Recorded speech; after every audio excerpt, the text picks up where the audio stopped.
Assalamualaikum warahmatullahi wabarakatuh.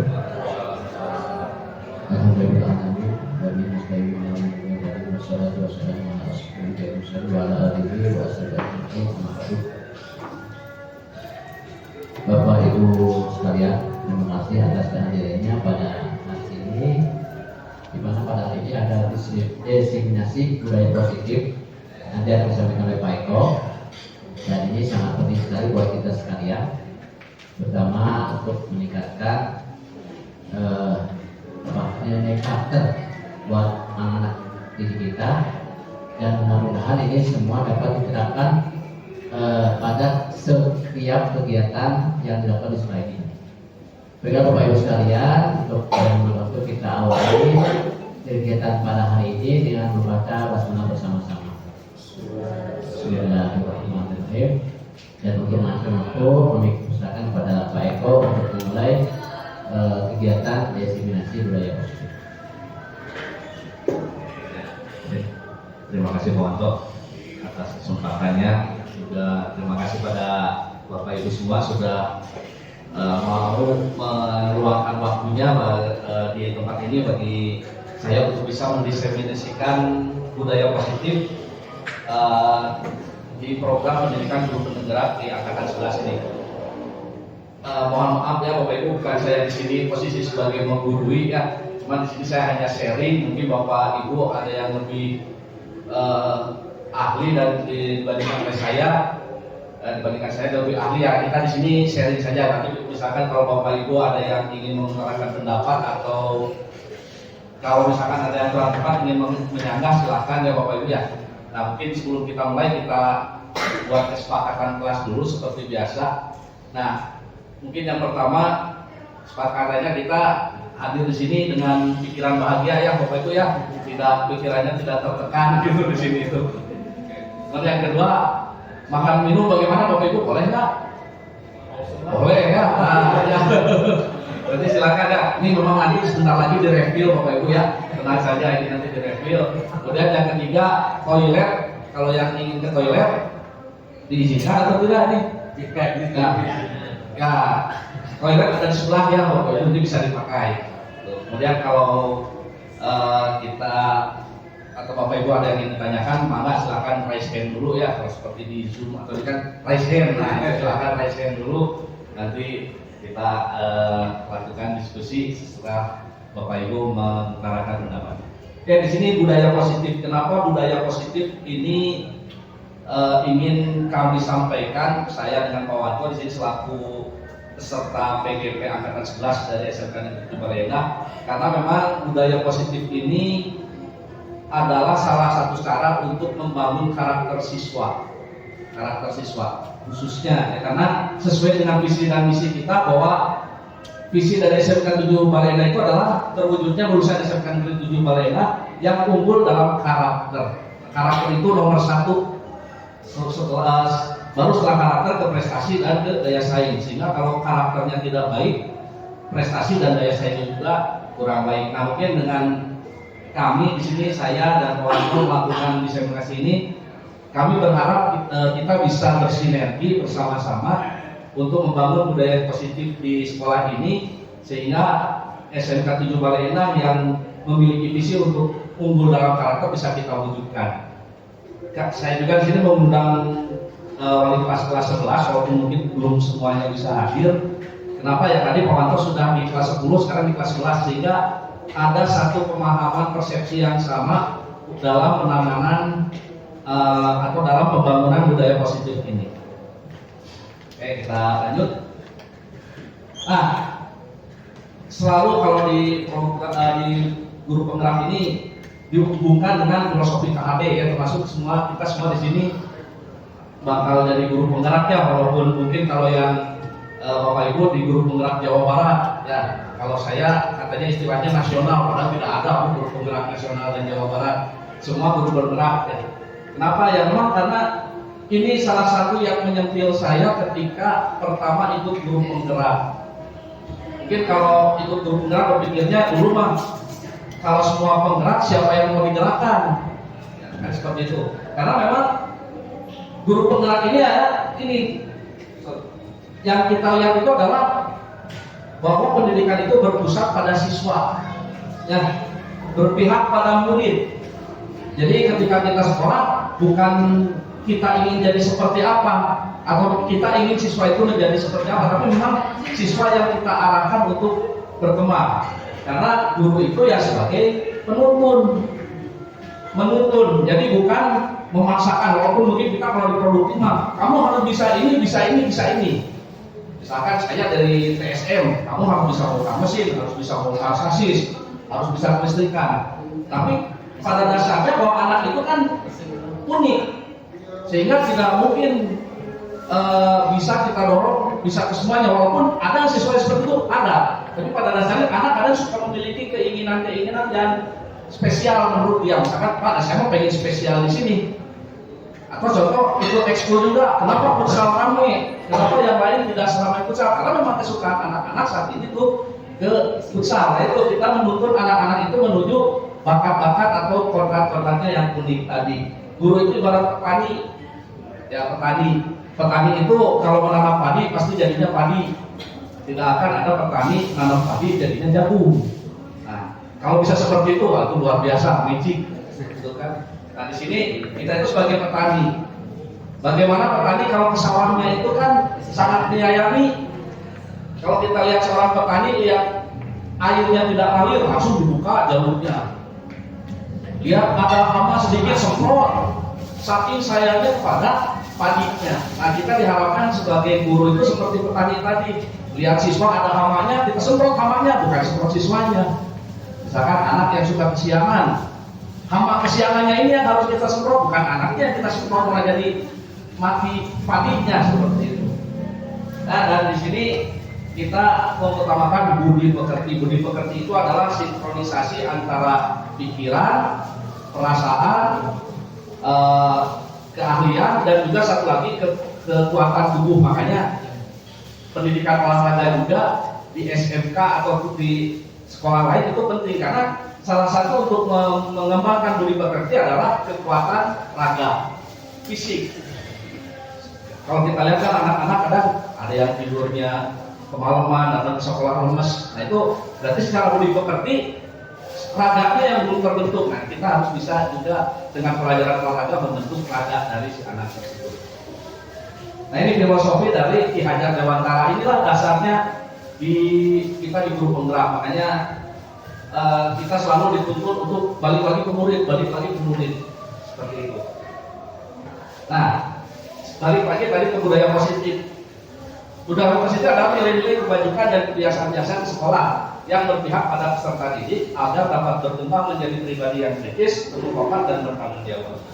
Nah, sebelum kita teruskan ke budaya positif, nah di sini ada nilai kebajikan, dan kadang budaya positif ini selalu dihubungkan dengan disiplin. Bapak Ibu, kalau mendengar kata disiplin, apa yang muncul di pikiran Bapak dan Ibu? Kalau mendengar kata-kata disiplin, Pak, taat pada aturan. Ada lagi? Ya, mentaati aturan, ya, hukum tertentu. Nah, budaya positif itu selalu diidentikan dengan disiplin, dan di mana disiplin itu kita cenderung menghubungkan dengan peraturan, ya Bapak Ibu ya. Padahal disiplin itu kalau kata dasarnya itu sebetulnya adalah belajar.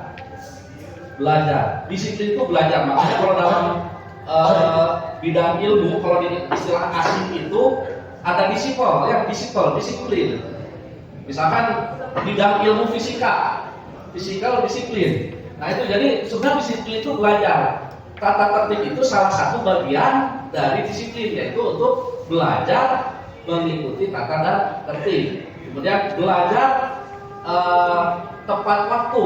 Nah, itu ya. Jadi kita di sini harus menyamakan persepsi bahwa disiplin itu bukan hanya tata tertib, Bapak Ibu.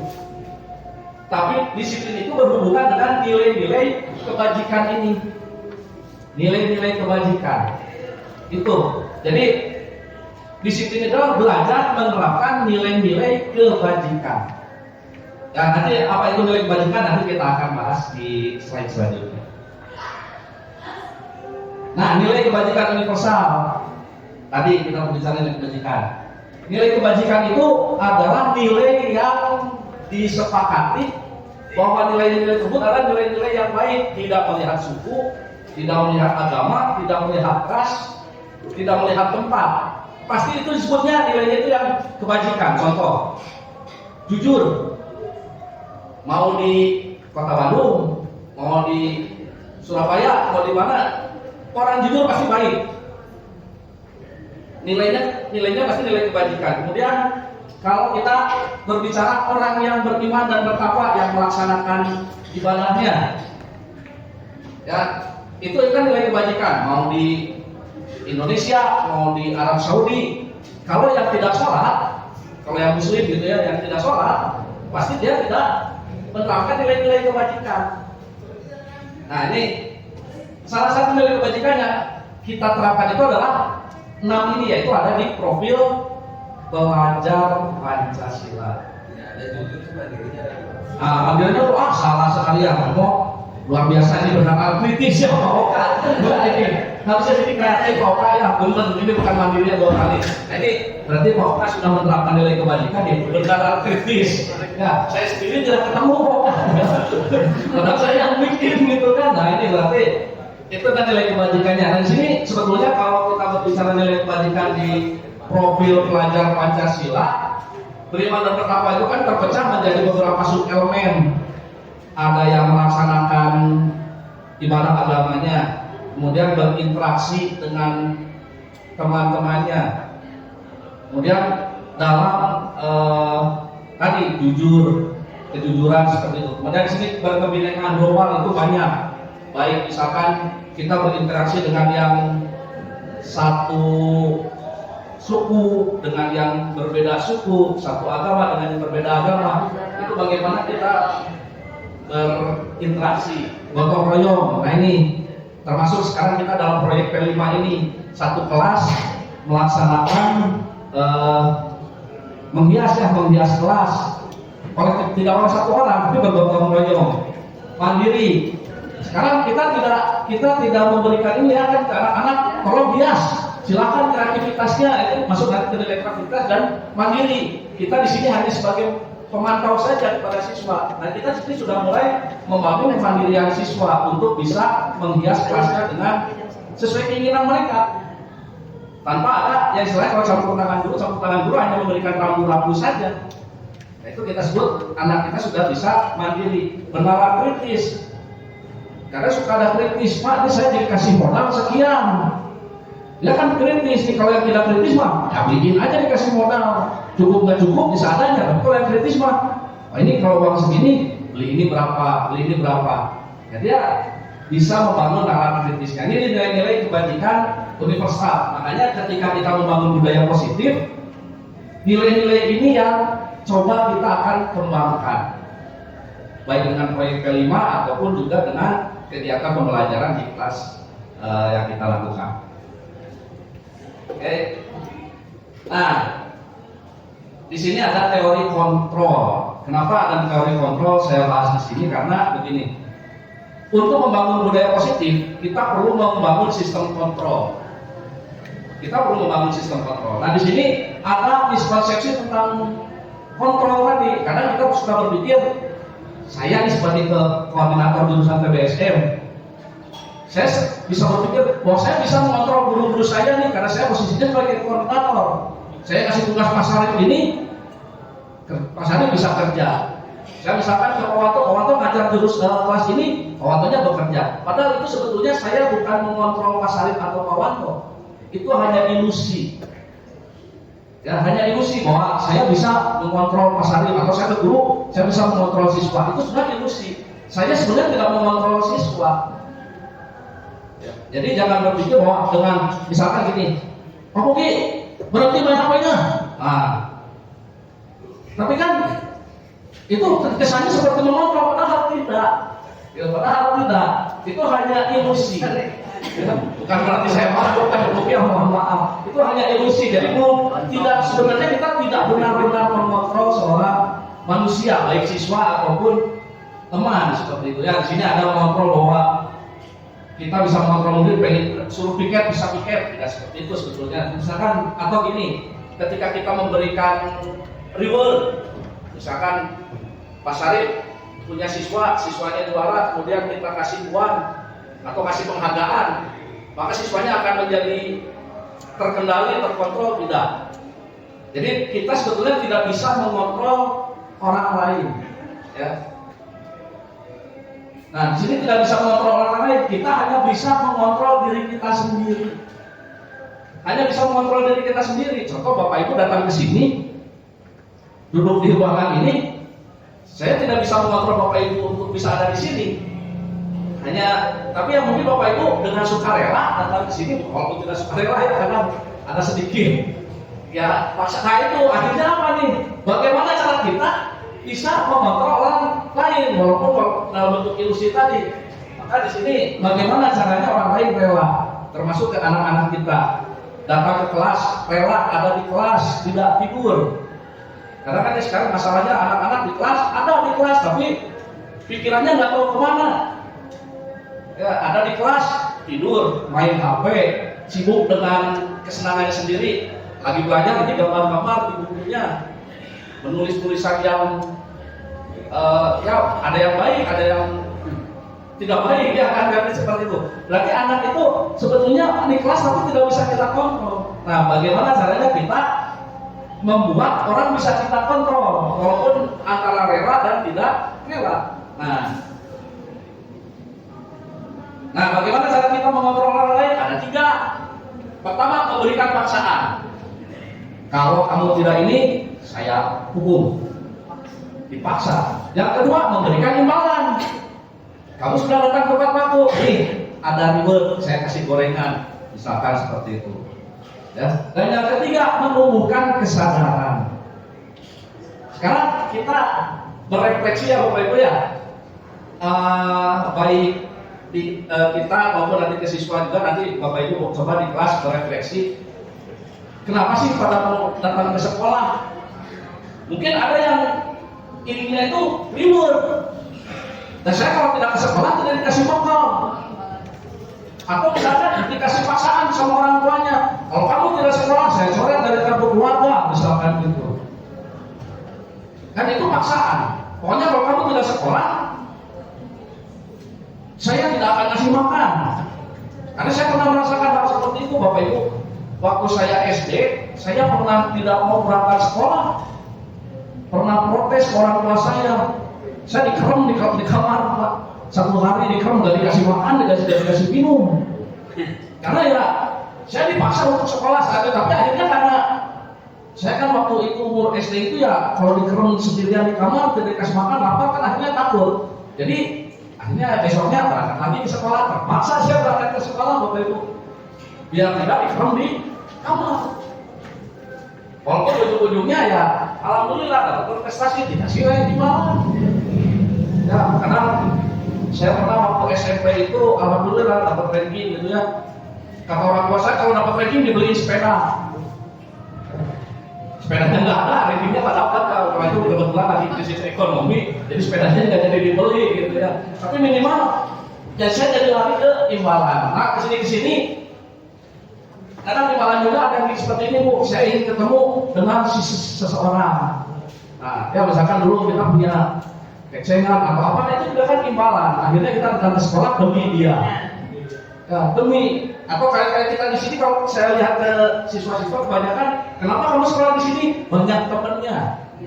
Nah itu juga salah satu bentuk imbalan.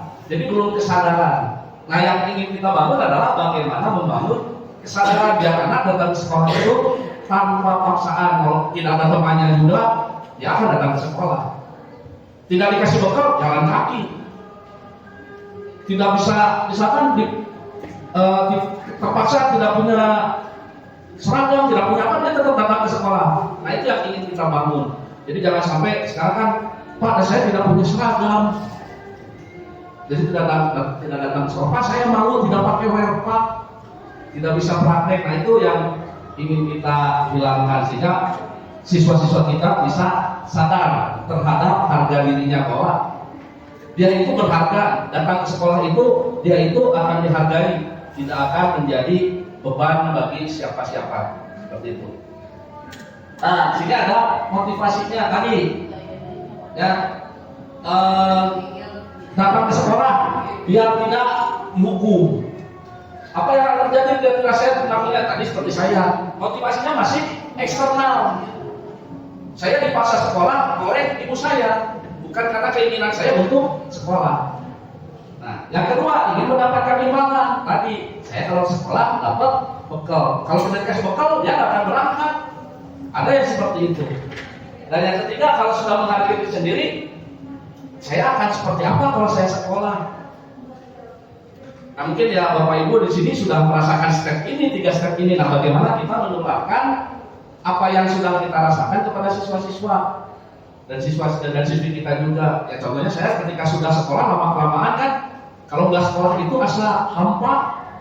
Apalagi kalau dulu waktu bulan puasa libur 1 bulan, itu nggak ketemu teman gitu ya, nggak ketemu yang lain-lain, nggak belajar, itu hampa di rumah, cuma ngerjain lembar Ramadan saja misalkan gitu ya, sambil lihat TV nulis gitu kan asa. Jadi sekolah itu sudah menjadi kebutuhan. Kuliah kita kan sudah menjadi kebutuhan, sadar bahwa pendidikan itu penting. Mungkin nanti selanjutnya Bapak Ibu di sini mungkin berpikir untuk jenjang selanjutnya S2. Jadi S2 itu sudah bukan menjadi menjadi imbalan, tapi menjadi kebutuhan. Bahwa memang saya belajar itu sampai seterusnya sepanjang hayat. Nah ini yang kalau sudah menjadi di level 3 ini, kita sudah tidak susah menggerakkan anak-anak. Berarti sudah berpusat pada siswa anak mau belajar, datang ke kelas juga sudah kita suruh buka buku, jangan suruh buka buku, dia akan belajar. Bu, hari ini akan belajar apa? Karena kalau sekarang kita ditanya minggu kemarin pelajarannya apa? Gak ada yang jawab. Dan nggak tahu minggu kemarin belajar apa, lupa. Kalau anak-anak sekarang cenderung susah ingat, gampang lupa. Ya. Jadi kalau dikasih materi apa minggu depan, jangankan minggu depan, beberapa menit kemudian sudah hilang lagi. Nah itu karena mungkin niat untuk belajarnya belum sampai di tahap ketiga, masih mungkin di tahap paksaan. Datang ke sekolah yang penting kantun cali gitu ya, saya ayah di sekolah, tidak ada di rumah, 3 tahun lulus, tapi masih berpikirnya seperti itu, hanya lulus. Setelah lulus untuk jadi apa? Belum tahu. Itu makanya kalau sudah tahu nanti lulus sekolah mau jadi apa, pasti sudah ke level yang ini. Nah, kita teruskan. Nah, ada 5 kebutuhan dasar manusia. Bahwa yang pertama itu pasti bertahan hidup. Tadi datang ke sekolah itu untuk apa sih? Oh, dia hanya untuk bertahan hidup. Biar apa? Biar dikasih bekal, biar bisa kasih makan. Dia datang ke sekolah ternyata hanya untuk ini. Biar dia dikasih bekal, dikasih makan. Karena kalau dia tidak ke sekolah, tidak dikasih uang, tidak dikasih makan, selesai. Kebutuhan hidupnya dia tidak terpenuhi. Hanya nanti ini yang akan menjadi masalah-masalah di siswa kita. Ketika siswa kita malas-malasan, mungkin ada salah satu kebutuhan ini yang tidak terpenuhi. Misalkan di kelas bukannya belajar malah main game. Berarti ada satu kebutuhan yang dia tidak terpenuhi, belum terpenuhi. Dia itu masih butuh senang-senang main game. Itu. Kemudian ketika belajar pengennya main futsal di luar. Berarti dia pengen bebas. Ya, ingin bebas.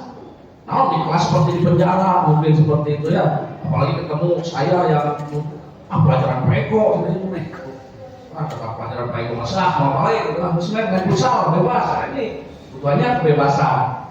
Atau mungkin ada siswa kita juga yang cenderung pendiam di belakang, nyempor gitu ya. Mungkin itu tidak dapat kasih sayang, butuh kita besar seperti itu. Dan yang ini penguasaan ini paling sering nih, banyak nih pelajaran matematika. Kenapa jarang mau ditanya suruh maju ke depan, ditanya nggak mau karena memang tidak menguasai. Karena kebutuhan dalam penguasaannya belum bisa. Ditanya X tambah Y sama dengan 20, berapakah huruf Y? Wah, tidak tahu. Ya karena memang belum menguasai. Kenapa? Banyak masalah matematika saja, masalahnya itu bukan terakumulasi di kita itu di SMK ini. Ditanya tambah-tambahkan tidak bisa. 100 dikurangi 0,01 masih jawabannya 99 itu ada. Ya karena memang penguasaannya ini tidak bisa, akhirnya apa, ketika kalau kita tanya, Cik, apa yang kamu pelajari hari ini? Diam. Karena kebutuhan akan penguasaannya belum terpenuhi. Pasti inilah yang penyebab permasalahan pada siswa-siswa kita. Termasuk misalkan kalau datang kesiangan. Kalau saya lihat pagi-pagi jam 7 itu, kalau lagi 3S ya kawan ya, kalau lagi 3S itu sejak jam 7 itu langsung seperti banjir datang itu siswa. Kalau sebelum jam 7 satu, nah giliran jam 7 di mana jam mendekati harusnya sudah ada di kelas, ini baru abring-abringan datang. Mungkin dia ada kebutuhan cinta dan kasih sayang yang belum terpenuhi. Dia ada kasih sayang bersama teman-temannya dulu di luar, nungguin temannya dulu. Ya atau mungkin ada kesenangan di luar. Cari yang senangnya apa dia? Misalkan ada tim asap, ya udah senangnya berasap dulu, asap dulu. Karena kalau di kelas kebutuhan akan pengasapannya ini tidak akan terpenuhi. Sampai ada yang loncat indah seperti itu. Ya makanya ini langsung bermasalah. Inilah sumber masalah yang harus kita temukan solusinya terhadap anak-anak permasalahan anak-anak tadi. Dari 5 kebutuhan dasar manusia ini. Ini yang paling utama, pasti bertahan hidupnya dulu. Kalau sudah bisa bertahan hidup, pasti dia akan butuh cinta dan kasih sayang. Setelah cinta dan kasih sayangnya terpenuhi, pasti akan lari ke penguasaan. Sehingga nanti kebebasan dan terakhir pasti kesenangan. Kalau dulu ada di teorinya Maslow ya, kalau saya tidak salah, kalau teori Maslow itu kan segitiga pemenuhan kebutuhan, di mana paling dasar itu adalah kebutuhan hidup. Di sini sudah mulai tadi setelah kebutuhan hidup itu adalah, saya lupa tapi yang jelas kalau yang ketiga di sini sudah ke eksistensi. Makanya kalau anak-anak sekarang kan senang berkumpul. Senang berkumpul dengan yang satu mina, satu circle lah, karena itu sebenarnya dari sini nih, dari nilai ketiga, 4 dan 5. Dia butuh penguasaan, dengan dia jadi di circle-nya dia bisa menonjol, jadi ketua circle gitu ya. Dia itu sudah jadi ke penguasaannya, dia ingin menguasai teman-temannya, seperti itu. Nah makanya kadang suka ada kita kan kalau kalau anak-anak bermasalah diambil satu ada kepalanya yang lain langsung menyerahkan diri. Berarti itu kepala circle-nya yang sudah kena, penguasanya yang sudah kena. Nah itu circle ini pasti. Nah itu setelah ini kan biasanya kalau yang sudah yang tanggung butuh kebebasan. Akhirnya apa ya tadi? Dia membuat ya tadi ada yang berkumpul dengan nama-nama tertentu, walaupun kita bisa sekarang sebut menjadi gangster atau menjadi apalah, kalau menjadi geng lah ya, seperti itu. Karena dia butuh kebebasan, si geng itu dia butuh kebebasan untuk berekspresi. Setelah berkumpul berekspresi, dan yang terakhir senang-senang. Ada yang touring bareng, senang, dia senang touring ya grup touring. Ada yang senang tim ML ya grup ML. Apa maksudnya itu ya, ML, FF seperti itu grup pada ini. Kalau kebutuhannya tidak terpenuhi, inilah yang akan menjadi sumber masalah di siswa-siswa kita nantinya, di siswa-siswa kita. Nah, dari tadi belakang nilai kebajikan dan kebutuhan, maka kita harus membuat satu keyakinan. Nah, kenapa keyakinan bukan peraturan, Bapak Ibu? Ya, kalau kita kan selalu bikinnya apa? Peraturan ya. Kenapa peraturan dan kenapa keyakinan bukan peraturan? Karena kalau peraturan kesannya memaksa. Tapi kalau keyakinan itu sudah menjadi kesadaran. Contoh kalau kita semua muslim di sini, sholat. Yakin nggak? Kenapa kita sholat sih? Karena kita yakin dengan kita melaksanakan sholat, kita melaksanakan atau menjalankan ibadah kita. Tapi kalau diatur, tapi ada juga kan yang merasa, kenapa kita sholat? Karena sih sholat. Puasa, karena sih puasa. Itu karena merasa agama itu peraturan, bukan keyakinan. Karena kalau sekarang sudah yakin mah, ya seperti istilahnya apa? Kalau di itu aja di media sosial, sing penting yakin. Ya, bawa mobil kecil isinya banyak, nanjak pinagrek, sing penting yakin, naik, berhenti di tengah ya diganjel. Tapi sing penting yakin dulu, karena kalau sudah yakin PD-nya akan beda. Saya yakin nih bakal juara, ya pasti PD-nya beda dibandingkan dengan yakin. Ya, kalau ini kalau sudah berbicara keyakinan ini sudah menjadi kesadaran seperti tadi utarakan Bu Siti Aida. Kalau sudah sadar, sudah menjadi darah dalam dagingnya, ya disuruh apapun atau untuk menjelaskan apapun akan gampang. Dia sudah sadar nih bahwa saya datang ke sekolah itu tujuannya untuk belajar. Kita sudah tidak akan dorong apapun, cukup dikasih api sedikit dia udah lari. Ada beberapa siswa kita seperti itu, ada. Tapi masa kita hanya akan mengandalkan siswa yang sedikit ini untuk menggerakkan yang banyak. Nah, kita di sini bersama-sama nanti membakar siswa-siswa kita, membakar semangatnya ya Bapak Ibu, yang bukan membakar siswanya gitu. Siswanya dibakar ya habis gitu kan. Kita bakar semangatnya siswa-siswi kita melalui keyakinan kelas ini. Keyakinan kelas adalah nilai-nilai kebajikan yang disepakati bersama. Tadi profil pelajar Pancasila yang 6 tadi kita sarikan menjadi nilai yang disepakati secara universal dalam satu kelas. Mungkin Pak Wanto kan lingkupnya dalam satu sekolah. Ketika Pak Wanto tahun kemarin sudah melakukan terobosan bahwa aturan sekolah itu sudah sekarang mulai berubah menjadi kesepakatan dengan memanggil siswa. Ya, jadi tahun kemarin Pak Wanto sudah melompat jauh lebih tinggi. Dulu kan aturan rumah sekolah rambut begini, sekarang dipanggil perwakilan, buat kesepakatannya dulu, nilai-nilai kebajikannya dulu disepakati. Contoh, rambut 131. Nah, tugas Bapak Ibu adalah menjadikan 131 itu anak-anak yakin kenapa sih harus 131. Itu memang lebih berarti keyakinan Bu. Kalau kesepakatan gampang, kita sepakat ya, iya hari ini ya dijalankan belum tentu. Tapi kalau sudah yakin, apapun peraturan, apapun kesepakatan, kalau sudah yakin bahwa itu untuk kebaikan kita semua pasti dijalankan. Nih, karena apa? Sudah menjadi motivasi intrinsik. Walaupun ini jangan di untuk tidak ada guru PAI yang mungkin di sini disangkanya nanti musyrik ya, punya keyakinan lain selain agama Islam, misalkan selain agamanya keyakinan kelas jadi musyrik, bukan itu. Yang penting mah yakin dulu bahwa apa yang kita sepakati ini baik. Nanti Bapak Ibu di kelas membuat kesepakatan dijadikan keyakinan kelas. Nah ini sekarang bagaimana dari kesepakatan? Kesepakatan tadi menjadi keyakinan kelas. Nah, tidak ada tahapannya. Yang pertama itu adalah menyarikan peraturan sekolah, bukan menyarikan, nyari bukan, tapi di sini disaring lah, diambil inti-inti dari peraturan sekolah. Apa yang ingin kita capai? Misalkan kalau yang berurusan dengan kedisiplinan, datang tepat waktu, seragam, penampilan, ya itu saringkan, tulis semua di situ peraturannya, tidak boleh gondrong.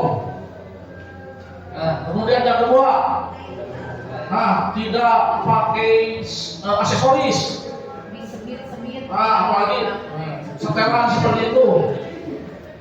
Nah, setelah kita tahu peraturan-peraturan tadi, susunlah kalimat positifnya dari kata yang tidak. Jadilah kata positif. Tadi misalkan tidak gondrong. Nah, berarti positifnya bagaimana? Rambutnya dengan ukuran yang ditentukan tadi. Atau misalkan ada rambu-rambunya lagi dengan model seperti ini. Ya waktu itu sudah terkenalnya French crop sama basket. Nah seperti itu ya sudah, dua itu saja yang kita sepakati. Nah atau misalkan yang datang tidak terlambat ke sekolah, kita ubah kata-katanya menjadi datang tepat waktu di sekolah. Nah itu menjadi kalimat positif. Kenapa? Karena orang akan takut dengan kata-kata negatif, Bu. Kalau kalimat-kalimatnya negatif itu kesannya pasti menakut-nakuti. Kamu pulang merokok. kamu jangan merokok. Orang ada dikasih pertanyaan negatif itu dua kemungkinan, dia akan takut, yang kedua tertantang. Kamu jangan coba minum minuman keras. Ada yang takut, ada yang malah kalau yang punya jiwa eksplorasinya tinggi, dia akan coba. Masih disebut murah, kenapa sih tidak boleh? Karena ada anak yang karakternya seperti itu. Apalagi kalau kita berbicara di anak yang ukuran lagi, usia aja masih kecil-kecil, yang eksplorasinya masih tinggi. Ya, saya punya anaknya baru usia 6 tahun dan 3 tahun, kalau dikasih kata jangan, wah malah amburadul tuh, jangan mainan, jangan diacak-acak, rumah amburadul udah kayak kapal pecah. Tapi kalau kita menggunakan pendekatan kalimat-kalimat peraturan yang cenderung negatif, maka kita coba menjadi kalimat-kalimat positif tadi. Datang tepat waktu, atau kalau lebih tepat waktu itu kita spesifikkan lagi, datang 5 menit sebelum bel berbunyi. Seperti itu, kita lebih detail lagi. Rambut rapi 1, 3, 1. Seragam, menggunakan seragam rapi itu bagaimana? Kita detailkan lagi. Atributnya lengkap, baju dimasukkan. Nah itu kita bisa detailkan lagi di kalimat positif ini. Dan selanjutnya menentukan nilai kebajikan. Nah tadi dari beriman, bertakwa, mandiri, kreatif, bergotong royong, kita tentukan nilai kebajikannya. Misalkan kalau kata Pak Sarif, kalau rambut nilai kebajikannya apa Pak Sarif? Nah ini yang kadang kita tidak bisa menyampaikan kepada siswa, sehingga kadang di beberapa sekolah, khususnya di SMA, biasanya siswa ada yang protes, apa sih urusannya rambut dengan kepintaran? Ada yang seperti itu kan, suka protes, mana urusannya buku jabri itu bodoh atau pintar? Dan bodoh dan pintar bukan gara-gara rambut. Ada yang seperti itu, banyak, termasuk di siswa kita juga pasti akan ada yang bertanya seperti itu. Nah tugas kita di sini adalah menentukan nilai kebajikan dari rambut tadi. Rapi. Yang kedua, disiplin. Ya, apalagi yang ketiga, kita di sini SMK biasanya lebih ke budaya kerja. Keselamatan, karena juga ada urusannya dengan keselamatan. Kalau saya di otomotif, kalau rambutnya jabri, gondrong misalkan. Apalagi kalau di PKR ya Pak Geria. Kalau lagi ngecek mesin, bayangkan kalau rambutnya gondrong, ketarik sama kipas mesin. Ya, mending kalau cuma fitnah gitu ya, kepalanya yang keambil bagaimana kan seperti itu. Makanya kita di sini menentukan nilai kebajikan ini harus yang bisa diterima oleh siswa tadi. Atau contohnya kalau di RPL kan mungkin berbeda. Oh di RPL mah rambut gondrong, rambut kotak, tidak ada urusannya, dan kita mah kerjanya sama komputer. Nah bagaimana sekarang kita mengatur, bisa saja kan diatur kalau rambutnya jabri gampang rontok masuk ke pas laptopnya nanti kan bisa aja kita arah-arahkan seperti itu biar kita sama nilainya. Nah di sini ada namanya selanjutnya membuat diagram T atau diagram Y. Nah kalau diagram T seperti ini, saya ubah dulu seperti huruf T. Nah di sini ada yang tampak, ini tidak tampak. Nah misalkan kalau tadi rambut, berarti rambut kan tampaknya adalah ukuran, misalkan ukuran 1, 3, 1. Yang tidak tampaknya berarti gondrong. Jadi ketika kita sudah membuat nilai kebajikan tadi, buatlah seperti ini Bu. Sehingga ketika anak kita ada yang gondrong, sih di keyakinan kelas kita ada yang nggak kamu langgar. Oh apa saya gondrong gitu. Karena saya tidak tampaknya rambutnya tidak seperti ini, tidak 1, 3, 1. Kalau masalah kedisiplinan, misalkan ya di kelas 5 menit sebelum masuk.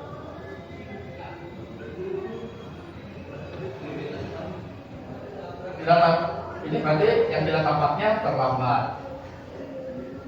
Nah ini kalau menggunakan diagram T. Jadi nanti di keyakinan kelas Bapak Ibu yang ditempel lagi di kelas itu banyak Bapak Ibu. Tidak hanya dalam satu satu kertas dalam satu organigram kelas hanya ukuran A1 misalkan, bisa 2 atau 3 atau lebih. Nah ini dibuat sedetail mungkin. Nah kalau yang satu lagi ada diagram Y. Ada yang terlihat, terdengar, dan berperilaku. Nah ini kalau saya suka mencontohkan namanya yang ini, berkata kasar misalkan, kita ubah tidak berkata kasar, kita ubah menjadi berbicara dengan sopan dan santun. Nah kita harus dibuat seperti ini. Nilai kebajikannya tadi adalah misalkan menghormati sesama, menghargai diri sendiri. Nah kita lihat terlihat. Kalau dalam tidak atau tadi berbicara sopan dan santun terlihatnya seperti apa Bapak Ibu?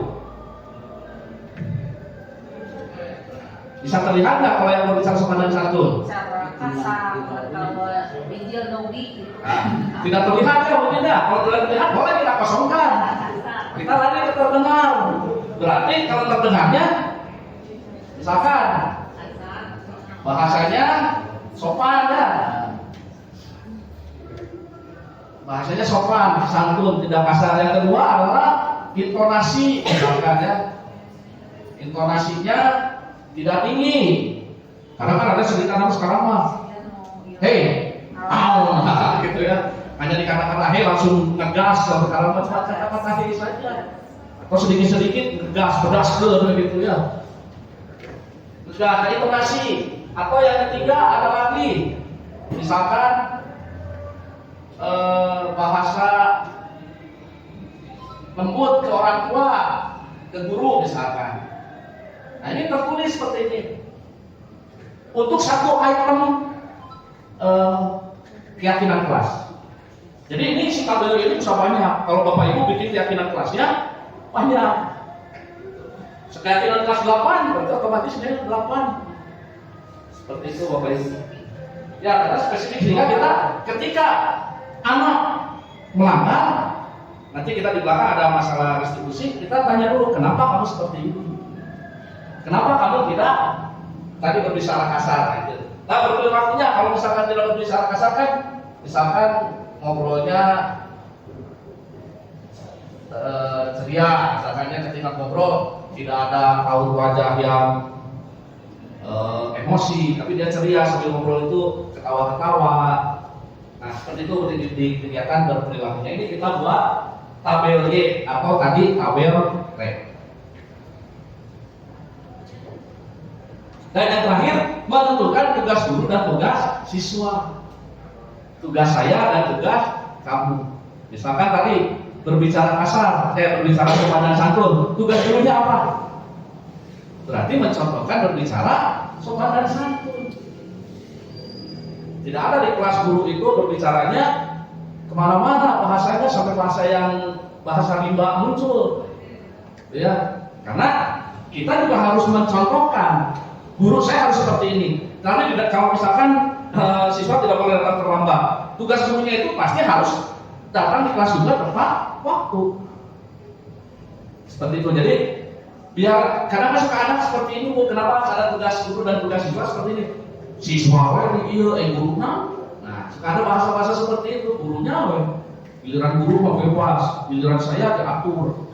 Nah, itu menghindari bahasa-bahasa seperti itu kalau sudah ada tugas guru dan tugas siswa. Sehingga sinergi antara guru dan siswa sinkron. Tuh, tujuan dalam pembuatan keyakinan kelas ini. Makanya ini juga saya menyentil saya, kalau saya itu setiap masuk pertama itu memang selalu bikin kesepakatan, tapi baru sampai level kesepakatan, belum sampai ke keyakinan. Ini saya juga ingin memperbaiki keyakinan saya dengan siswa-siswa saya. Karena ya tadi saya belum sampai, baru sampai level sini saja. Baru nomor 1, ternyata yang 2, 3, 4, 5 belum saya laksanakan. Ini juga ya refleksi saya gitu setelah saya melaksanakan pembelajaran di budaya positif ini, ternyata saya masih jauh ya, baru 20% gitu menuju ke pembuatan keyakinan kelas ini. mungkin ini sebagai refleksi Bapak Ibu semua di kelasnya masing-masing nanti bisa diperbaiki lagi keyakinan kelasnya, atau mungkin kalau sudah baik diperdalam lagi. Karena saya yakin di sini pasti sudah membuat dan sudah melaksanakan seperti itu. Nah ini juga salah satu yang penting tadi. Ketika kita membuat keyakinan kelas, guru juga harus memiliki memposisikan sebagai kontrol. Ada 5 sebagai penghukum, dan yang kedua pembuat rasa bersalah. Penghukum ini kebanyakan kalau kita paling senang sebagai penghukum ya Bapak Ibu ya. Ya kalau saya sering jujur saja bukan paling senang sih, paling sering menerapkan adalah sebagai posisi penghukum. Datang siswa terlambat, nama yang kekurangan. Kenapa kamu kesiangan? Gitu ya. Pak, dari rumah saya nggak tidur kemalaman. Kenapa tidur kemalaman? Diberondong terus dengan pertanyaan-pertanyaan yang tidak berhenti-berhenti. Dan akhirnya endingnya adalah memberikan tindakan yang tidak berdampak pada kesalahannya, tapi membekas pada siswanya. Contoh sampai mungkin kalau kita sekarang sudah tidak lagi sering terjadi kontak fisik. Tamparlah siswanya atau disuruh jalan bebek lah, disuruh push up, disuruh bending. Padahal apa urusannya kesiangan dengan push up dan bending? Tidak ada sinkronisasinya. Atau kalau guru agama suka lebih lembut sedikit, suruh ngapalin surat pendek misalkan, kamu apalkan al-ala. Padahal apa urusannya kesiangan dengan al-ala? Memang dia nilai salah satu ada yang naik, tapi kekurangannya ketika akibat kesiangannya nggak sampai. Nah itu kecenderungan orang-orang hukum seperti itu. Dia menimbulkan efek akhirnya apa? Banyak siswa-siswa yang menjadi pembenci guru, atau kadang suka diomongin gurunya. Saya itu termasuk, kalau dulu itu termasuk guru yang paling sering diomongin. Setiap datang ke sekolah yang diingatnya itu adalah hukuman yang saya berikan, bukan baiknya saya seperti apa. Saya barulah bermain di takil. Pas kaburangan, maaf ya, saya pernah suruh membersihkan kotoran kucing dengan cara diestafet. Padahal apa urusannya dengan kesiangan ya seperti itu. Tapi karena saya dulu seringnya itu sebagai posisi sebagai penghukum. Seperti itu. Jadi niat saya itu pendisiplinannya biar takut, atau mohon maaf ya, kemudian sampai sekarang kadang suka dilakukan ini nyetrum anak-anak pakai musik. Di starter kan kesetrum. Padahal apa urusannya kesiangan dengan kesetrum? Disetrum ya gitu. Tapi ya kalau saya niat positifnya semoga dengan disetrum sarafnya normal gitu kalau saya gitu. Tapi itu kan posisi saya sebagai penghukum. Akhirnya apa? Membekas. Bapak di Pak Eko sih disetrum deui gitu ya. Nah itu pokoknya jadi anak-anak benci. Saya mau pakai di luar. Karena saya ada seperti ini kan. Maaf ini juga terjadi. Saya pernah mendapatkan komen dari siswa terhadap salah satu guru ya, terhadap salah satu guru. Pak, gue mah gitu sering. Saya sudah nggak mau lagi Pak ketemu sama guru itu. Makanya saya mau jawabnya kemana Pak? Langsung gue digas gitu. Ada yang seperti itu. Dan itu banyak ya waktu dulu ya, waktu sebagai kapro itu pasti menerima laporan-laporan seperti itu. Nah itu ketika kita berposisi sebagai penghukum. Kalau pembuat rasa bersalah, nah ini biasanya gurunya bersuaranya lebih lembut, tapi tajam. Ya, misalkan di sini merasa tidak nyaman, merasa rendah diri. Pas hari misalkan siswanya kesiangan, ditanya, kenapa kamu kesiangan? Pak, saya macet. Kan sudah tahu jalan Siliwangi mah macet. Kenapa tidak berangkat lebih pagi? Pak, saya tidak punya motor. Akhirnya tapi dicecar seperti, tapi ujung-ujungnya begini. Kamu mah kieu deui. Kamari kaberangan, sekarang kaberangan rek irharubahna. Dia akan dibuat seperti bersalah. Ya, saya ternyata tidak pernah berubah menjadi lebih baik. Atau yang sering kesiangan tuh, maneh deui, kamu lagi. Kalau bahasa lebih kerennya 4L, lu lagi. Ya. Mau jadi apa? Nah, kalau udah ada kata-kata mau jadi apa?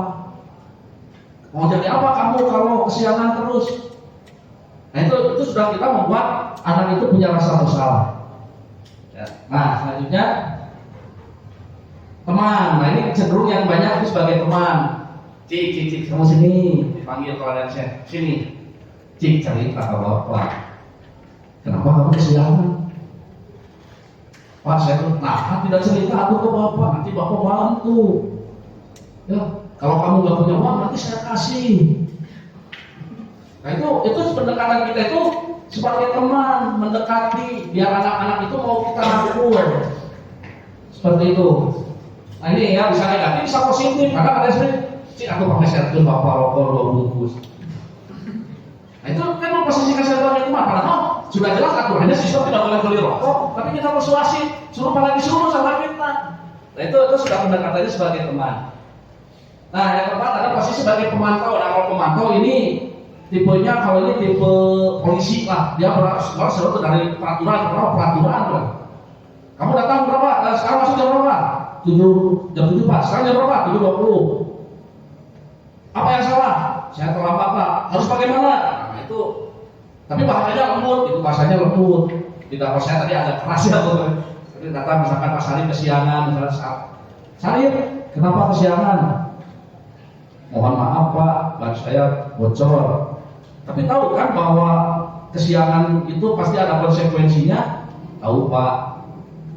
Nah, itu kalau dalam posisi pemantau. Dan yang terakhir adalah sebagai manajer. Nah, kalau manajer di sini, ketika ada anak yang bermasalah, dipanggil dicarikan solusinya. Contoh Pak Bungki ini. Pak Bungki kesiangan. Bungki, kenapa kesiangan? Ban motor saya bocor Pak. Nah, ya memang betul lah. Dia akan menggali informasinya. Kenapa bisa bocor? Iya Pak, tadi saya buru-buru jalannya jadi ambil jalur pinggir. Banyak paku Pak, saya tidak tahu situ paku. Nah, kita nanti tawarkan solusi. Biar nanti banyak tidak bocor bagaimana? Ya saya akan datang lebih pagi, cari jalur yang normal. Biar motor saya tidak kena paku. Biar tidak kelamaan itu, dan saya naik motornya tidak akan kebut-kebutan, santai. Nah seperti itu. Itu bagian ketika kita menggunakan posisi sebagai manajer. Nah di sini ada identitas gagal, itu berarti dia merasa bersalah atau merasa terhukum. Dan identitas berhasil itu ketika siswa mengerti apa kesalahannya. Nah nanti ketika sebagai penghukum, guru cenderung menghabis, menunjuk-nunjuk, mana? Nah kayak gitu ya. Kamu bersifat seperti ini. Kalau piket pun yang Bapak Ibu, kalau yang piket masih ada posisi seperti ini, ketika kesiangan sambil berpegang pinggang, nah mereka kaburan, masih ada seperti itu Bapak Ibu. Kalau ada posisinya sebagai penghukum, ya. Datang sampai gitu, masih, nah itu ya sampai berpegang ini, kata-katanya kasar atau menyindir. Kalau orang yang membuat rasa bersalah ini berceramah menunjukkan kecewaan yang mendalam. Saya kecewa sama kamu. Kaburaman lagi, kesiangan lagi, kecewa saya ini. Saya udah berapa kali ngomong, kamu tidak mau mendengar, telinga kamu kemana? Nah itu kan dia merasa bersalah, gitu. Kalau sebagai teman membuat alasan untuk murid-muridnya, tenang langsung saya masuk urusan jemaah kolam, saya kalem gitu. Tenang kamu mah, ada AA misalkan gitu, ada bapak, aman. Nah itu kalau sebagai teman. Kalau pemantau menghitung dan mengukur tadi berapa menit kesiangannya, 20 menit. Kalau 20 menit konsekuensinya harus apa? Kalau 10 menit itu adalah seperti ini, 15 menit seperti ini, setengah jam seperti ini. Nah itu seorang pemantau. Kalau manajer tadi bertanya, guru berkata, kata-katanya kan seperti ini. Kalau kamu tidak melakukan, saya akan. Ya.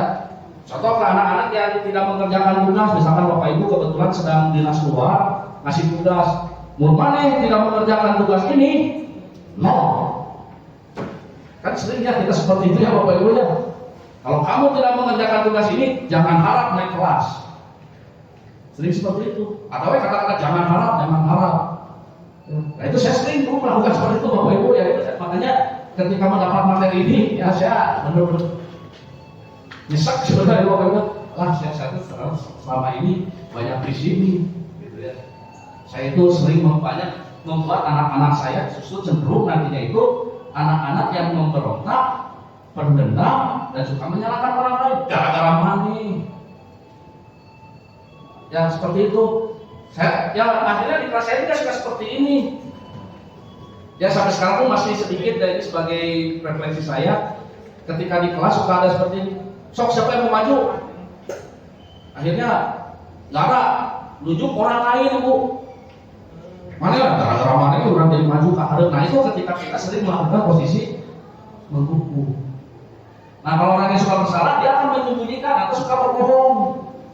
Nah ini apalagi ini yang saya pernah rasakan kepada anak saya sendiri ketika dia suka dimarahin kalau dia salah gitu ya. Misalkan yang kebetulan anak saya kan masih SD, belum sampai SD, suka diajarin membaca.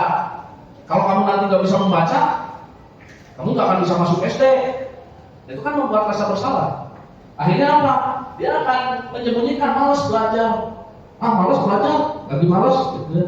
Itu yang terjadi pada anak saya, makanya saya coba ubah pendekatan ke anak saya. Saya tidak mau anak saya itu melakukan hal-hal seperti ini. Dia akan cenderung nantinya itu menyembunyikan sesuatu atau paling parahnya suka berbohong. Makanya kalau punya anak-anak yang suka berbohong, berarti dia sering dibuat merasa bersalah. Kenapa kamu kesiangan? Mikir dulu. Malah kalau menurut ilmu psikologis, kalau matanya melihatnya ke arah sebelah kiri, dia sedang berbohong. Karena atas ini, kalau dia lagi berbohong, kalau ke kanan dia lagi cari alasan. Gitu. Itu berarti kalau diingat dulu. Itu kalau kita suka membuat orang merasa bersalah. Tapi kalau sebagai teman nanti dia akan ketergantungan. Contoh kalau misalkan dia sukanya pelajaran Bulina lah, misalkan bahasa Jepang. Dan Bulina mah bagus. Pokoknya kalau pelajaran Bulina hebat luar biasa, dan pelajaran Pak Geri hilang. Karena memang tergantung sama Bulina. Kalau Bulina tidak ada dia. Kalau sudah merasa sebagai posisi teman, gitu. Ini bagus, tapi kadang dia tadi suka dimanfaatkan oleh siswanya. Ini suka dimanfaatkan kadang keluar, saya disuruh beli rokok padahal dia mau kabur. Karena merasa sudah menjadi teman. Atau saya suruh beli nasi sama Pak Sarip nih. Karena sudah merasa dekat dengan Pak Sarip, kayak piket maka suka percaya. Sehingga kalau sudah menyebutkan nama guru, ya semangat, kenapa balik lagi ke sini? Tuh ya. Dan kalau yang di sini akan merasa diawasi, dia akan menyelesaikan bila diawasi. Seperti kita kalau inilah Bapak Ibu kalau naik motor pakai helm. Kenapa pakai helm? Kecenderungan kebanyakan itu takut polisi. Karena kita polisi itu posisinya sebagai pemantau. Jadi kalau tidak ada polisi, ya contohnya jalan Siliwangi ini kan jalan polisi yang Bapak Ibu ya. Segitu jalannya cepat, banyak yang nggak pakai helm, termasuk siswa-siswi kita.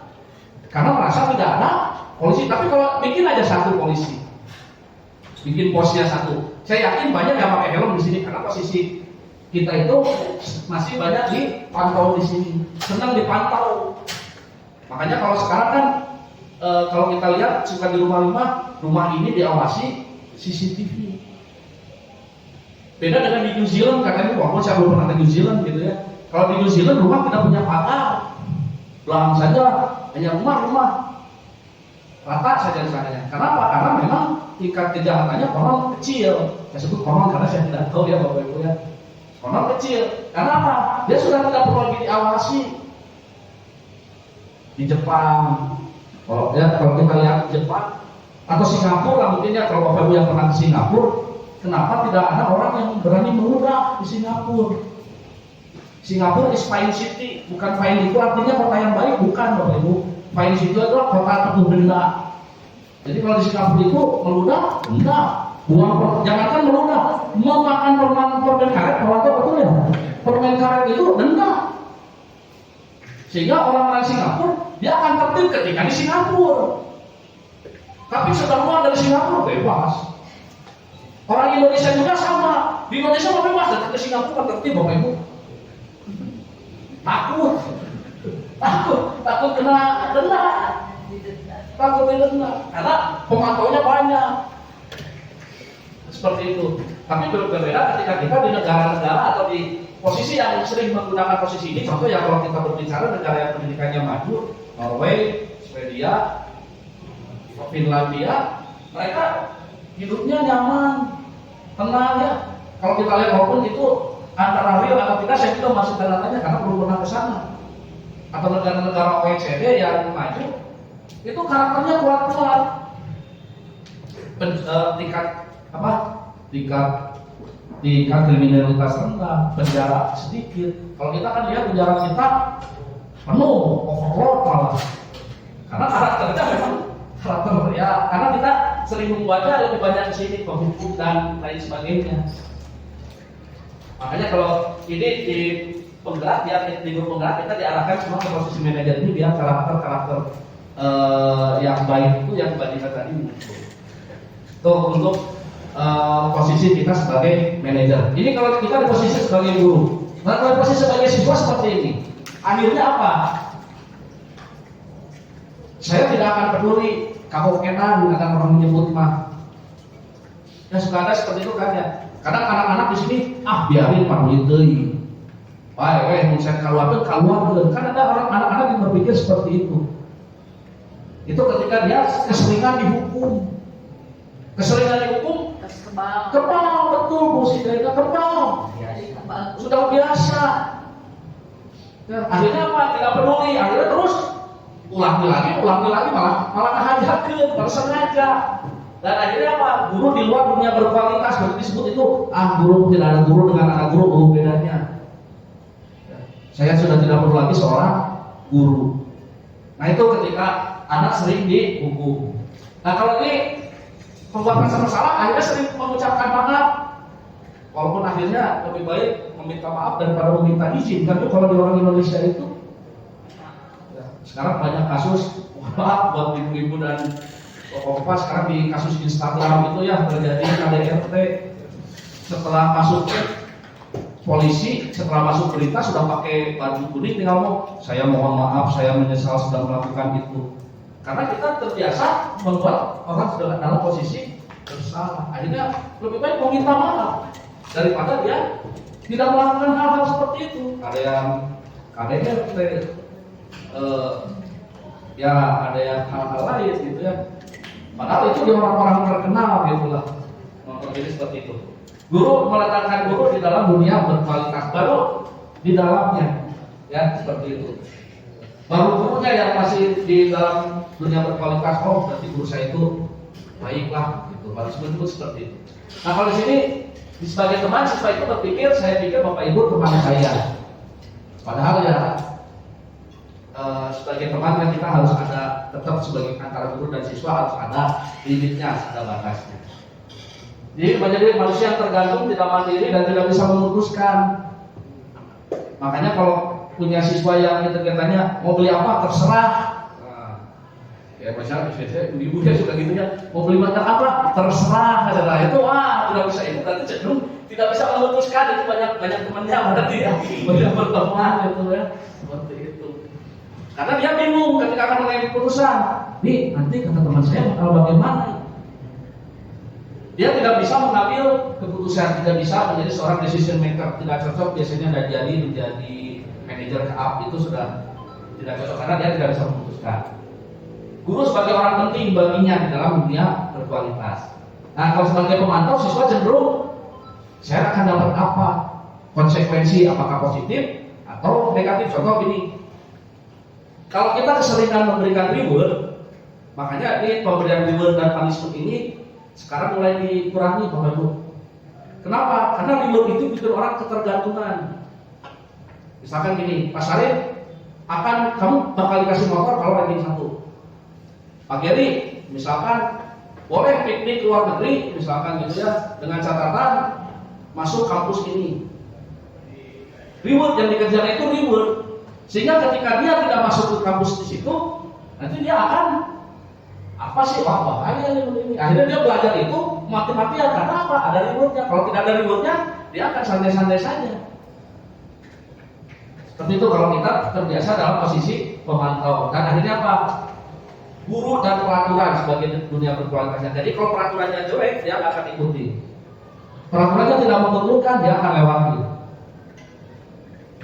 Makanya sekarang kan kalau di Indonesia, kenapa banyak minuman-minuman atau makanan-makanan berhadiah? Karena memang yang orang Indonesia itu senang ribut. Ketika tidak ada hadiahnya, nggak mau beli. Seperti itu. Makanya banyak bikin kuis, bikin lain-lain seperti itu. Karena memang lebih menitik beratkan pada reward. Nah, kalau sudah di posisi manajer ini, siswanya akan cenderung nantinya itu menjadi pendiri yang lebih baik. Dia bisa mengembangkan kemampuan dirinya, mengevaluasi diri. Ketika saya kesiangan, sudah kesiangan, dia akan berpikir, kenapa ya saya kesiangan? Kalau saya pengen masuk ITB, saya harus bagaimana? Sudah berpikirnya seperti itu. Kalau sekarang kan, bagaimana cara masuk ITB? Anak-anak tidak akan bisa menjawab. Dia tidak tahu bagaimana, karena kita tidak membiasakan anak untuk melakukan refleksi dan evaluasi terhadap dirinya. Misalkan, nah contohnya inilah kalau kita punya cita-cita, Pak Ujang, cita-cita kecilnya apa Pak Ujang? Kan? Dokter. Ya, kenapa kita jadi dokter Pak Ujang? Salah jurusan. Nah ini hubungannya dengan visi dengan budaya positif, karena satu hubungannya sangat erat.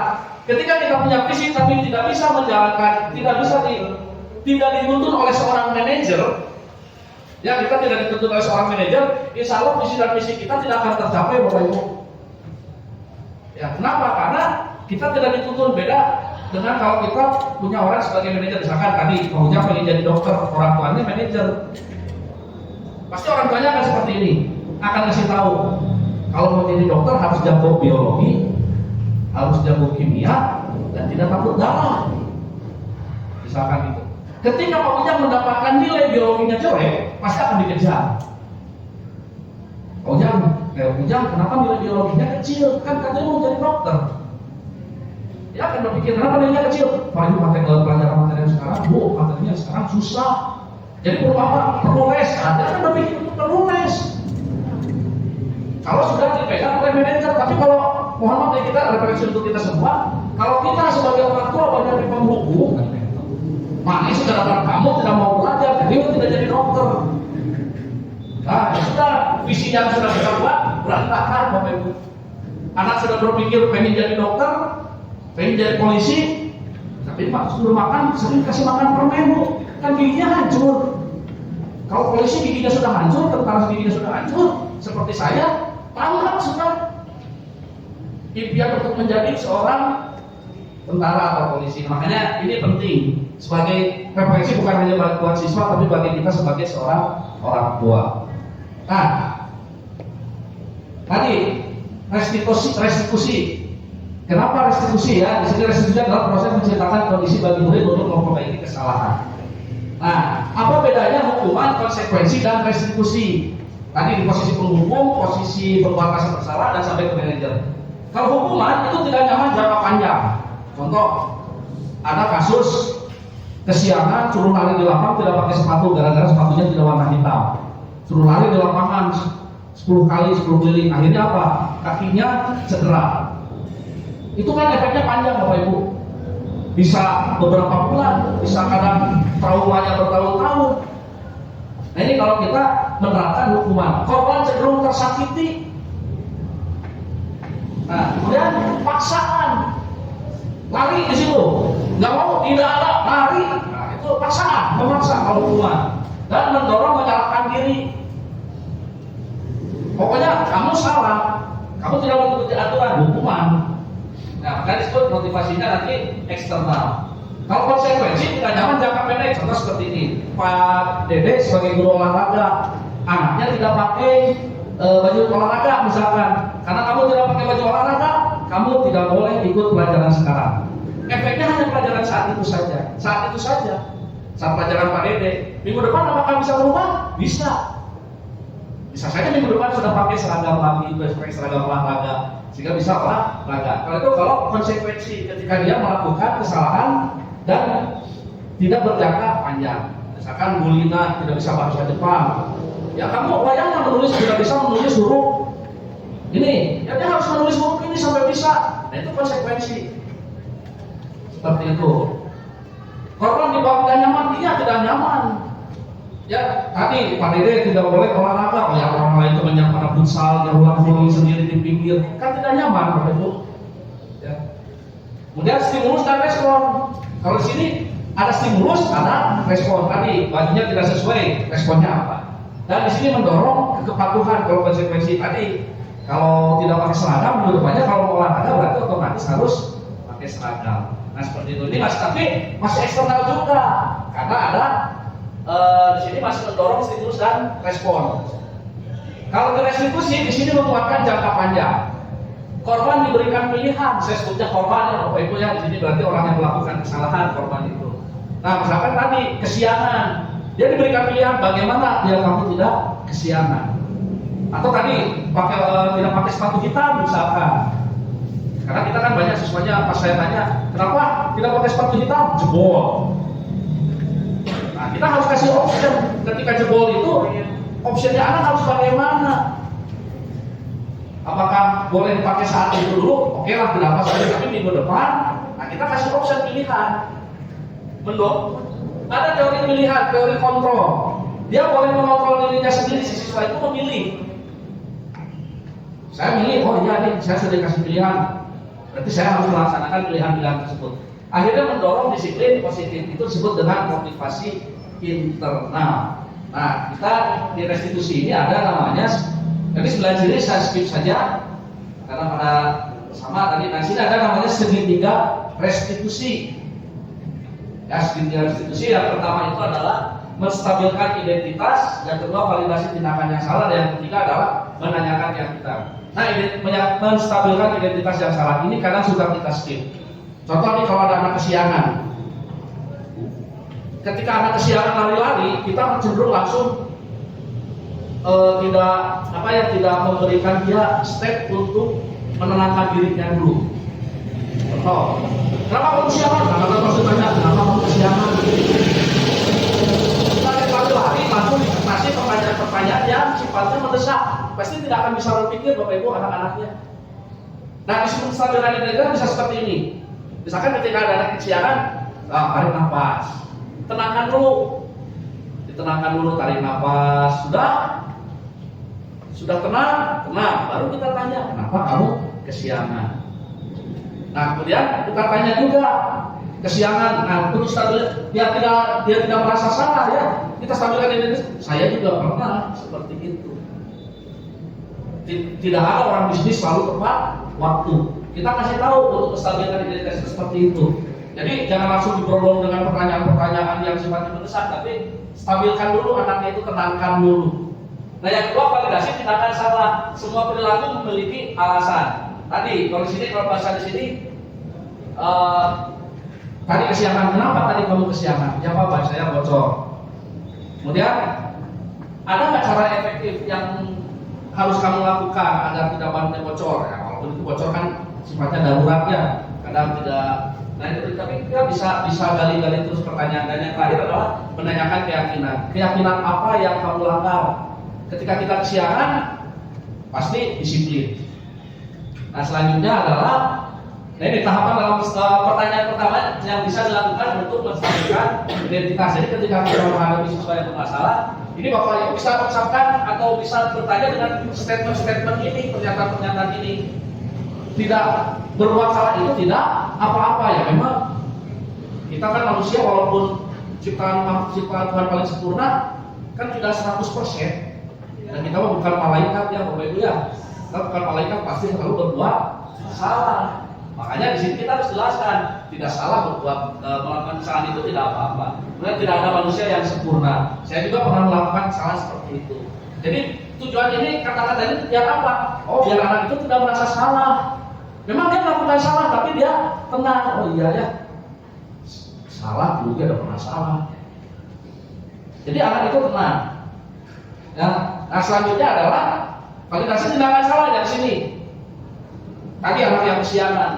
Ketika kita sudah stabilkan identitas, kita lakukan lagi. Padahal kamu bisa saja kan melakukan hal yang lebih. Bisa Pak, tadinya sebenarnya saya sudah mau kabur. Gara-gara lihat masuk 720 piketnya Pak ini, saya lihat dia kabur Pak sebenarnya Pak. Nah itu terus validasi tindakan salah. Kemudian di sini kita bisa juga kata-kata yang lain, jadi kamu pasti punya alasan untuk seperti tadi. Kemudian kamu patut bangga, ya kamu harus bangga, ya seperti itu kita validasi, gitu ya. Kamu telah melindungi sesuatu yang penting. Contohnya tadi misalkan ketika kita punya siswa yang kebetulan misalkan berkelahi, ya berkelahi. Kan kalau kita yang berkelahi senang ya malah dulu sekalian gitu kan. Tapi katanya sih berkelahi itu kenapa bisa berkelahi? Kita harus gali dulu, misalkan dia berkelahi karena misalkan disebut oleh temennya misalkan beke, si beke, ya gitu ya, dasar beke, ya, gitu ya, samekot, sampai terkotor misalkan gitu ya. Karena ada anak-anak seperti itu kan, dia harga dirinya pasti hancur ya. Akhirnya, nah kita harus bangga, bagus kamu bisa mempertahankan harga diri. Nah, memang tidak boleh gitu ya istilahnya harga diri diinjak-injak, bagus kamu melawan. Nah, tapi nanti di sini ada lagi keyakinannya yang terakhir, merayakan keyakinan. Walaupun dia salah itu kita sebut benar ya, bagus kamu pertahankan keyakinan. Tapi kan, ada tapinya. Apa yang kita percaya sebagai seorang keluarga? Oh, kita itu harus saling menghargai. Berarti dulu itu bagus nggak? Ketika kita mempertahankan keyakinan bagus, tapi ada yang akan kita lukai, gitu kan? Akan ada yang kita sakiti. Nah, di situ kita tanyakan keyakinannya agar perkalian tidak lagi terjadi. Misalkan kita pada saya emosi. Ya. Nah, bagaimana akhirnya kita tanya, bagaimana caranya biar tidak menjadi emosi? Saling menghargai, bisa nanti akhirnya apa? Melibatkan orang lain. Ayo kita kumpul. Pokoknya tidak boleh mengeluarkan kata-kata atau bikin peraturan baru, tidak boleh menyebut nama orang dengan sebutan-sebutan yang jelek. Karena kan suka ada teman sebutnya ada si BB, ada si misalkan namanya apa? Ya Dilanian lah, kalau bahasa kita kan Dilani si Eta lah gitu ya, ada sebut wah si Kumis seperti itu kan. Mungkin bagi beberapa orang ada yang tidak apa-apa, kan beberapa orang ada yang tidak nyaman. Ya seperti itu nanti itu kita bikin akhirnya berarti bikin keyakinan lagi. Tidak boleh akhirnya apa bahasa teman itu kata-kata apa panggilan harus yang baik. Misalkan Ujang ganteng, ya misalkan Oka pinter, kan itu jadi tidak ada lagi namanya sebutnya mah Ujang peke, tidak ada, tidak dalam copet misalkan tidak ada. Nah itu, ya, nah kita sepakati akhirnya tadi, oh anak-anak berpikir, oh iya yang saya tidak boleh berkelahi kalau ada kita karena kita perlu saling menghormati. Nah seperti itu. Nah di sini ada satu ini Bu ya contoh penerapan segitiga restitusi. Nah ini beda, kalau ini bukan are. Bukan, ini beda aja. Jadi ini contoh penerapan segitiga restitusi.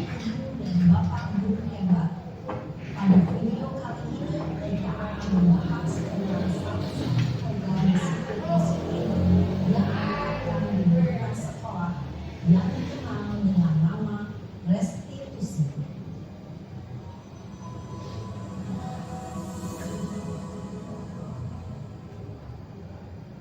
Restitusi dikembangkan oleh pakar pendidikan Dayun Rossi berlandaskan pada teori kontrol Dr. William Glaser.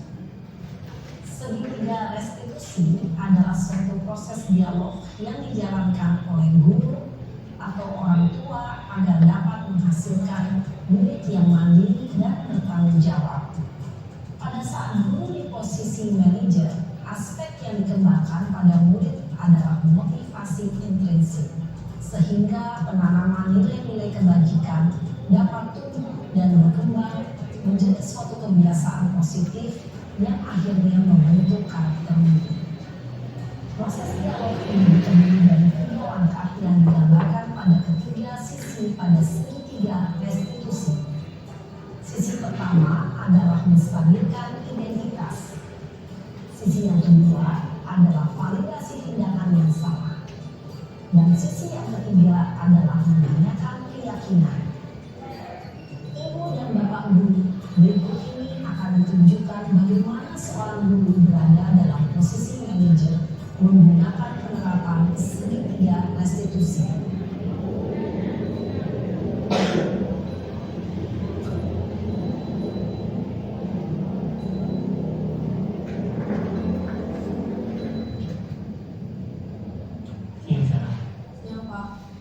Sudah lama nggak ketemu sana?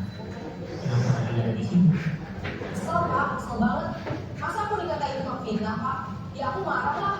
Aku mau dikatain Eka di depan kelas. Kesel banget. Oh begitu. Ya pasti kamu marah dan kesal. Bapak juga akan marah apabila ada yang menuduh Bapak seperti itu. Kemudian pada saat itu kamu mau melakukan apa? Ya saya langsung ngatain Eka lah Pak. Kesel banget. Saya bentak-bentak dia di depan teman-teman lain. Oh begitu. Pasti kamu melakukan seperti itu karena suatu alasan tertentu bukan? Iyalah, masa saya diam saja Pak? Ya saya bela diri lah. Masa saya dituduh tukang fitnah? Ya wajar. Mempertahankan harga diri itu sesuatu yang penting. Untung kamu tidak bikin kata lagi. Hanya yang membentak-bentak. Iya Pak. Untung saya masih bersabar dan hanya membentak saja. Udah gemes Pak. Saya pasti bela diri lah. Ya pasti ya. Tapi kamu memilih untuk tetap bertahan dan sabar. Kamu memilih untuk tidak berbuat lebih parah lagi kan? Iya. Nah, sekarang coba kita lihat lagi tindakan kamu yang bentak-bentak Eka di kelas. Tindakan kamu itu kira-kira sesuai dengan keyakinan kelas atau prinsip atau tidak? Enggak Pak. Capek Pak jadi pemarah. Jadi keyakinan atau prinsip mana yang terus sesuai dengan keinginan kamu? Ya, saya sebenarnya sangat menghargai orang lain. Mungkin saat itu saya menjadi emosi, jadi tidak menunjukkan sikap itu. Kamu meyakini tidak? Menghargai orang lain itu penting buat kamu. Yakin lah Pak. Iya, setuju. Kita harus saling menghargai. Namun, ada juga keyakinan yang kita sepakati yang perlu kita jalankan apabila kita sedang marah kan? Ya saya bisa lebih proaktif, mulai dengan diri sendiri. Saya bisa jadi lebih bersabar, mengambil waktu jeda untuk berpikir mau apa selanjutnya. Kira-kira kamu bersedia memperbaiki masalah ini tidak? Sedia Pak. Kalau kamu memperbaiki masalah ini, kamu akan menjadi orang seperti apa? Saya akan menjadi orang yang bertanggung jawab kali ya Pak. Dan senantiasa proaktif. Iya, menurut kamu bagaimana rasanya menjadi orang seperti itu? Ya nyaman lah, bangga bisa bersabar dan menahan diri. Baiklah kalau begitu. Yuk kita pikirkan bagaimana memperbaiki masalah ini.